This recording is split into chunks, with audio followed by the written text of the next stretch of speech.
कहानी की शुरुआत ट्रैफिक जाम में फंसे एमिल और उसके पिता फ्रांसिस से होती है। उस वक्त वो दोनों आपस में बहस कर रहे थे और इसी बीच एमिल गुस्से में गाड़ी से उतर गया, जिसके बाद फ्रांसिस भी उसके पीछे गया। तभी उनकी नजर एक हिलती हुई एम्बुलेंस पर पड़ी, जिसके अंदर से किसी के चिल्लाने की आवाज भी आ रही थी। फ्रांसिस तुरंत ही एमिल को लेकर एक गाड़ी के पीछे छुप गया और तभी उस एम्बुलेंस के दरवाजे को तोड़ते हुए एक आदमी बाहर निकला जो आधा इंसान और आधा पक्षी था। सिक्योरिटी ऑफिसर्स ने तुरंत ही उस म्यूटेंट को पकड़ने की कोशिश की, पर वो उन्हें धक्का देकर वहाँ से भाग गया। थोड़ी देर बाद फ्रांसिस और एमिल डॉक्टर से मिलने के लिए पहुँचे, जहाँ एमिल की माँ लाना का इलाज चल रहा था। असल में वो भी एक म्यूटेंट में बदलती जा रही थी। पिछले कुछ सालों में दुनिया भर में कई लोग धीरे धीरे म्यूटेंट्स बनते जा रहे थे और अक्सर ये देखा गया था कि ये म्यूटेंट्स कुछ समय बाद काफी ज्यादा आक्रामक हो जाते थे। उधर सरकार भी इन्हें पकड़कर एक अलग जगह पर रखने में लगी हुई थी ताकि उन्हें ठीक करने के लिए एक दवाई बनाई जा सके। ज्यादातर लोग म्यूटेंट्स से दूर ही रहना पसंद करते थे, जिनमें से एक एमिल भी था। पर फ्रांसिस ने उसे समझाया कि उसकी माँ अभी भी उनके परिवार का हिस्सा है। उस रात बाहर तूफान का मौसम बना हुआ था, जिस वजह से उनके घर की बिजली भी चली गई और इधर कड़कती हुई बिजली की आवाज से एमिल की भी आंख खुल गई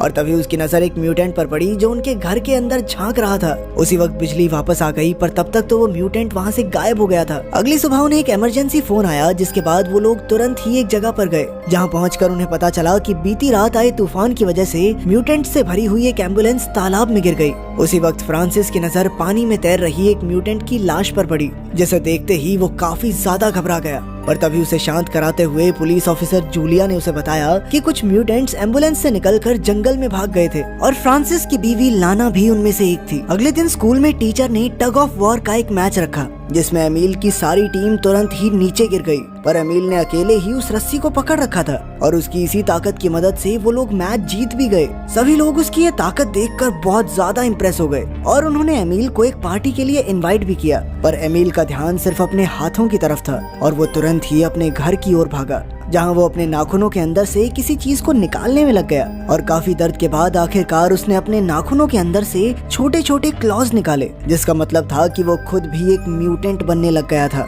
इसके बाद उसने अपनी टी शर्ट निकाल कर देखा कि उसकी पीठ का आकार भी धीरे धीरे बदलता जा रहा था। अपने अंदर इतने सारे बदलाव देखकर एमिल बहुत ज्यादा घबरा गया। उधर फ्रांसिस सुपरमार्केट में था, जहां उसकी मुलाकात जूलिया से हुई। तभी उन्हें अचानक किसी के चिल्लाने की आवाज सुनाई दी। असल में एक कस्टमर ने किसी म्यूटेंट को देख लिया था और ये जानकारी मिलते ही जूलिया ने अपने साथियों को पूरा स्टोर खाली करने को कहा, पर फ्रांसिस फिर भी उस म्यूटेंट को ढूंढने में लग गया। उसे उम्मीद थी कि कहीं ये म्यूटेंट उसकी बीवी लाना तो नहीं, पर जब उसने उस म्यूटेंट को देखा तो वो बस एक लड़की थी जो मछली खाने आई थी। लेकिन अपने आप को घिरा हुआ देखकर उसने जूलिया के ऊपर चीजें फेंकते हुए भागना शुरू कर दिया, लेकिन फिर भी जूलिया ने उसे बड़ी ही आसानी से पकड़ लिया। अगले फ्राइडे एमिल अपने दोस्तों के साथ पार्टी में गया, जहाँ सभी लोग काफी मजे कर रहे थे, पर तभी अचानक से एमिल को शराब की वजह से परेशानी होने लगी, जिसके लिए नीना नाम की एक लड़की ने उसे एक दवाई दी। पर फिर एमिल अपने आप को उसके हाथों को चाटने से रोक नहीं पाया और उसकी ये हरकत देखकर वहाँ बैठे सभी बच्चे उस पर हंसने लग गए। अपना मजाक बनते हुए देखकर एमिल को काफी ज्यादा शर्म आ रही थी, इसीलिए वो तुरंत ही जंगल की ओर भाग गया। अगली सुबह जब उसकी आंख खुली तो वो एक लेक के पास पड़ा हुआ था और तभी उसे अपने मुंह में खून का एहसास हुआ, जिसे थूक कर वो तुरंत ही अपने घर की तरफ निकल गया। बाथरूम पहुंचकर उसने सबसे पहले अपने मुंह से एक पंख निकाला, जिसका मतलब था कि रात को उसने एक चिड़िया का शिकार किया था। थोड़ी देर बाद एमिल और फ्रांसिस पुलिस बैरिकेड्स को तोड़कर जंगल में लाना की तलाश के लिए निकल गए, जहाँ रास्ते में एमिल ने अपने पिता से पूछा कि जब उसकी माँ बदल रही थी तो उन्हें कैसा महसूस होता था, जिस पर फ्रांसिस ने जवाब दिया कि उसे तो कभी भी कुछ अजीब नहीं लगा, क्योंकि वो आज भी लाना को अपनी बीवी मानता था और बस थोड़ी सी बदल तो गई थी वो, और क्या हुआ था। रात होने के बाद उन्होंने लाना को ढूंढने के लिए गाड़ी का इस्तेमाल किया, जिसमें लाना का पसंदीदा गाना बज रहा था। जिसके बाद वो लोग गाड़ी में ही सो गए और सुबह आँख खुलने पर एमिल ने देखा कि उसकी उंगलियां धीरे धीरे बदल रही थी और तभी अचानक से उसका कुत्ता जंगल की ओर भाग गया, जिसका पीछा करते हुए अचानक से एम्बुलेंस से भागे उसी बर्डमैन ने एमिल पर हमला कर दिया, जिसमें एमिल के कंधे से खून भी निकलने लग गया। पर जैसे ही उसकी नजर एमिल की आंखों पर पड़ी तो उसे एहसास हुआ कि एमिल भी एक म्यूटेंट ही था और इसीलिए वो वहीं पर रुक गया। पर तभी फ्रांसिस अपने बेटे को बचाने के लिए वहां आ गया, जिसके बाद वो एमिल को लेकर तुरंत ही वहां से निकल गया। रास्ते में फ्रांसिस ने हॉस्पिटल जाने की बात कही, जिसके लिए एमिल ने साफ इनकार कर दिया, क्योंकि वो जानता था कि हॉस्पिटल पहुंचते ही क्या होगा। उन दोनों की इस बहसबाजी के बीच अचानक से एक घोड़ा उनकी गाड़ी के आगे आ गया, पर फ्रांसिस ने सही समय पर ब्रेक लगाकर उसे बचा लिया असल में वो एक राइडिंग स्कूल के पास पहुंच गए थे जहां एक म्यूटेंट ने कुछ घोड़ों पर हमला कर दिया था और इसीलिए जूलिया और उसकी टीम भी वहीं पर मौजूद थी। और इसी मौके का फायदा उठाकर फ्रांसिस ने आर्मी डॉक्टर से एमिल के कंधे पर कुछ स्टिचेस लगवा लिए, पर कुछ ही देर बाद एमिल ने उन स्टिचेस को हटाकर अपना ही खून चाटना शुरू कर दिया। स्कूल के बाद घर जाते वक्त एमिल को अपने शरीर में हो रहे बदलाव की वजह से साइकिल चलाना मुश्किल हो रहा था, पर नीना ने उसकी मदद करने की पूरी कोशिश की, यहाँ तक कि वो एमिल को अपने साथ समय बिताने के लिए घर पर भी ले गई। नीना के घर से निकलकर एमिल तालाब में मछली का शिकार करने गया, जहाँ उसने अपने हाथों से एक मछली को पकड़ा।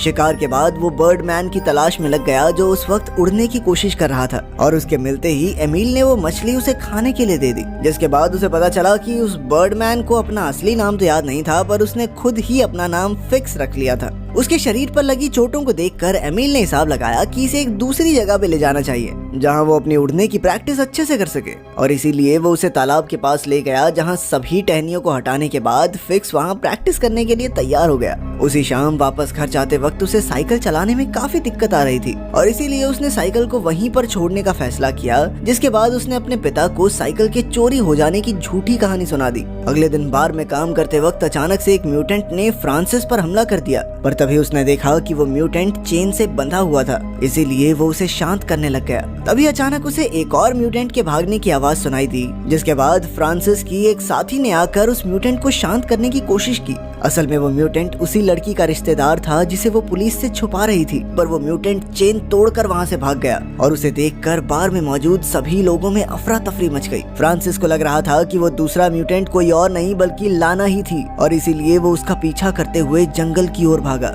जहाँ उसकी मुलाकात एक बार फिर से अपनी पत्नी से हुई, जो अब पूरी तरह से एक भालू बन चुकी थी। अगले दिन स्कूल के बाद एमिल एक बार फिर से फिक्स से मिलने पहुंचा, जहां उसने उसकी कुछ चोटों पर मरहम पट्टी भी की। और उसी शाम फ्रांसिस जूलिया के साथ एक बार फिर से लाना को ढूंढने के लिए जंगल में गया, जहां उन्हें लाना का तो कोई सुराग नहीं मिला, पर जंगल में घूमते वक्त उनकी नजर एमिल की साइकिल पर पड़ी, जो एमिल के मुताबिक चोरी हो गई थी। घर वापस आने के बाद फ्रांसिस ने ध्यान दिया कि वॉश बेसिन की नाली बंद हो गई थी, तो जब उसने उसे खोलकर देखा तो उसमें कई सारे बाल और कुछ नाखून मिले, जिसे देखते ही वो समझ गया था कि एमिल के साथ कुछ तो गड़बड़ चल रही है। एमिल के घर वापस आने पर फ्रांसिस ने उसके सामने साइकिल और वो नाखून रख दिए, जिस पर एमिल ने कोई भी जवाब देने से इनकार कर दिया। जिसके बाद फ्रांसिस ने उसे तब तक घर से बाहर रखने का फैसला किया जब तक वो सारा सच ना बता दे। अपने पिता की ये शर्त देखकर एमिल ने वहाँ से भागने की कोशिश की, पर फ्रांसिस ने उसे तुरंत ही पकड़ लिया, जिसके बाद एमिल काफी देर तक रोता रहा। अगली सुबह एमिल सीधा प्लेट से ही खाना खा रहा था, पर फ्रांसिस ने भी उसे कुछ नहीं कहा। साथ ही उसने एमिल को लाना की कुछ दवाइयाँ भी दी,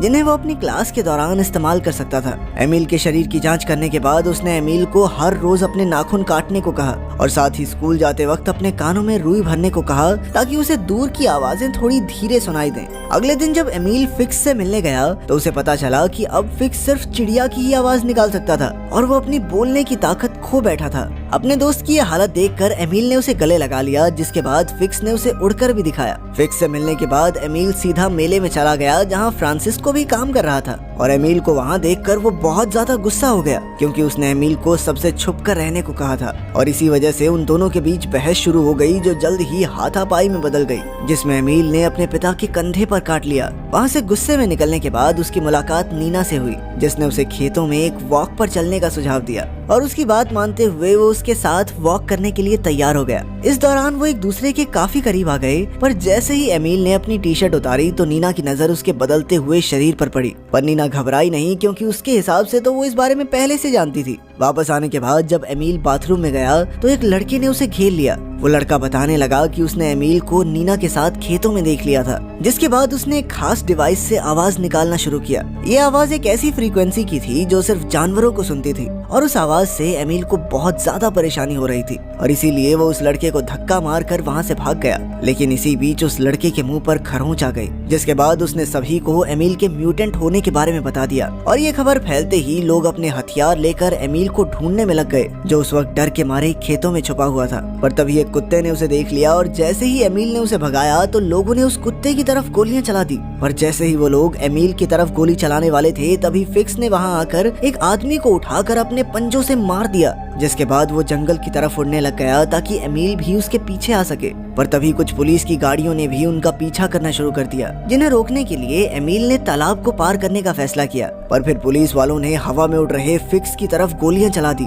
जिसके बाद फिक्स सीधा जमीन पर आ गिरा। अपने दोस्त का यह हाल देखकर एमिल तुरंत उसकी ओर भागा, पर वो कुछ नहीं कर सकता था और फिक्स ने उसकी बाहों में ही दम तोड़ दिया। थोड़ी देर बाद फ्रांसिस और बाकी लोगों को फिक्स की लाश तो मिली, पर वहाँ आसपास एमिल कहीं नजर नहीं आया। अगली शाम तूफान की वजह से एमिल एक गुफा में जाकर छुप गया, जहाँ उसकी नजर उसकी ही तरफ आ रहे एक भालू पर पड़ी। पर उसके पास आते ही वो समझ गया कि ये कोई और नहीं बल्कि उसकी माँ है, जिसने बड़े ही प्यार से उसके साथ अपना सर लगाया और फिर उसे अपने साथ चलने को कहा। थोड़ी देर बाद वो लोग एक ऐसी जगह पहुंचे जहां बहुत सारे म्यूटेंट्स एक साथ रहते थे। और तभी एक फ्लेयर शॉट उड़ता हुआ उस जगह पर आया, जिसका मतलब था कि आर्मी को उनके बारे में पता चल गया है। सभी म्यूटेंट्स ने वहां से भागने की कोशिश की, पर आर्मी ने उसी खास आवाज का इस्तेमाल किया, जिस वजह से म्यूटेंट्स को बहुत ज्यादा परेशानी हो रही थी। उनमें से कोई भी म्यूटेंट वहां से भाग नहीं पाया और उन सभी को आर्मी ने कैद कर लिया। थोड़ी देर बाद पुलिस स्टेशन में फ्रांसिस ने गवाही दी कि एमिल तो नशे की हालत में वहां पहुंच गया था, जिसके बाद पुलिस वाले ने जमानत के लिए एमिल के साइन मांगे। पर एमिल का शरीर अब इतना बदल चुका था कि वो पेन को पकड़ ही नहीं पा रहा था।